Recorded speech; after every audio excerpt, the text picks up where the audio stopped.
আগের একটি ভিডিওতে আমি সংস্কৃতের স্বরবর্ণ কিভাবে লিখতে হয় সেটি দেখিয়েছি।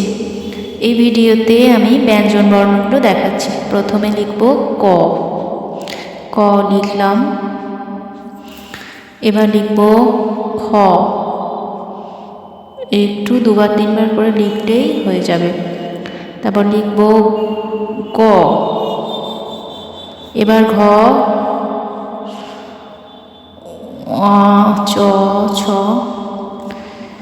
এইভাবে লিখে যাব। বাংলা বর্ণের সাথে কিছু কিছু সামান্য পার্থক্য পাওয়া যাবে। যেমন বাংলাতে আমরা ট, ঠ, ড, ঢ লিখি, তারপরে ঢয়ের পর একটা ডয়ে শূন্য র বলে একটা বাংলায় পাই, কিন্তু সংস্কৃতে সেটা নেই। আবার সংস্কৃতে যেমন অন্তস্থ জ নেই, যেটাকে আমরা তালবস্য মধ্যাহ্ন শ হ, তার আগে যেমন প, ফ, ব, ম, ভ, ম, অঞ্জ, এই যে অঞ্জটা এটাই অন্তস্থ জ, আবার জ দুইভাবেই একই জিনিস। সংস্কৃতে এটার বর্ণে ব্যবহার নেই, কিছু কিছু পার্থক্য আছে, তারপর মোটামুটি একই। আচ্ছা, ততক্ষণে আমি বলি অক্ষর কি, বর্ণ কি বলবো। বর্ণ আমরা মুখ দিয়ে যে ধরনের যে কোনো আওয়াজ করি সেটাই ধ্বনি, আমরা অনেকেই জানি, বাংলা ব্যাকরণ পড়তে গিয়ে পড়েছি। সেই ধ্বনিরই লিখিত রূপ হলো বর্ণ। এই বর্ণরই দুইটি ভাগ, একটি স্বরবর্ণ, একটি ব্যঞ্জন বর্ণ। স্বরবর্ণগুলো ছাড়া ব্যঞ্জন বর্ণগুলো একেবারেই উচ্চারিত হতে পারে না। আমরা পরের ভিডিওতে দেখব স্বরবর্ণগুলো আবার দুই ভাগে বিভক্ত, হ্রস্বস্বর, দীর্ঘস্বর।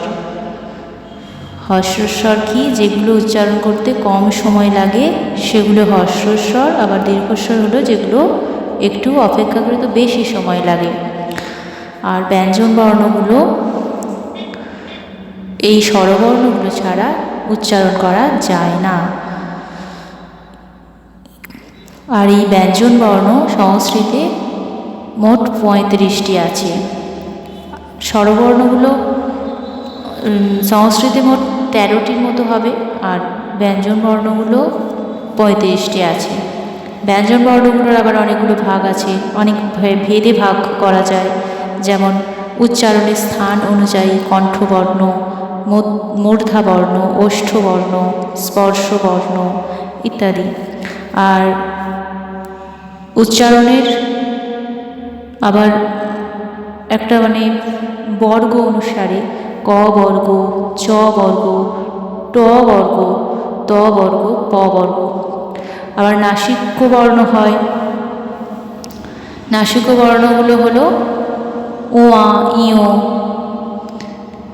মূর্ধন্য, দন্তের ন, ম, এইগুলো, এই 5টি কোথায় আমি পরের ভিডিওতে বলবো, এই ভিডিওতে আমি ঠিক বলছি না। 5টি হলো নাসিক্য বর্ণ। আর আবার কিছু কিছু আছে, যেমন সংস্কৃতের ক্ষেত্রে আছে প্রয়োগ বাহু বর্ণ, তারপরে আছে উষ্ণ বর্ণ, তালবস্য মধ্যাহ্নস্য দন্তেস্য হ, এগুলোকে বলা হয় উষ্ণ বর্ণ। এগুলো আমি পরের ভিডিওতে বলবো।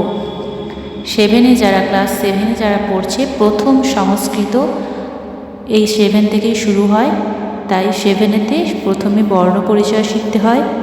দেবনাগরী যেটাকে বলা হয়, দেবনাগরী হরফ, দেবনাগরী হরফে বর্ণ পরিচয়ের পর ওই বর্ণ কাকে বলে, তারপরে স্বরবর্ণ, ব্যঞ্জন বর্ণের প্রকারভেদ, এগুলো শিখে তারপরে যুক্ত বর্ণ, এইগুলো 7-এর জন্য খুবই গুরুত্বপূর্ণ।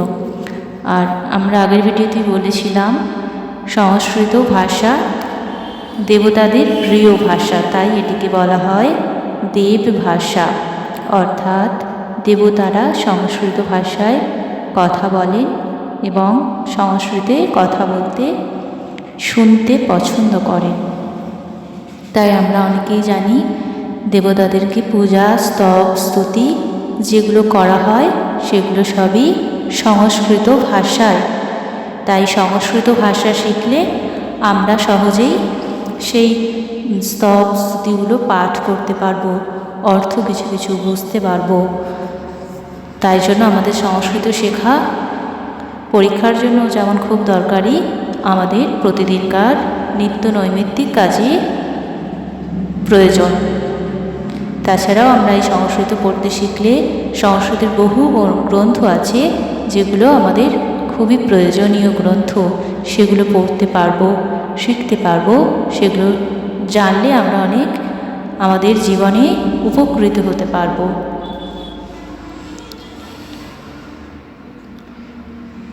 পরবর্তী ভিডিওগুলোতে আমি সংস্কৃত ক্লাস 7-এ আর যেগুলো মোটামুটি প্রয়োজন সেগুলো দেখানোর চেষ্টা করব।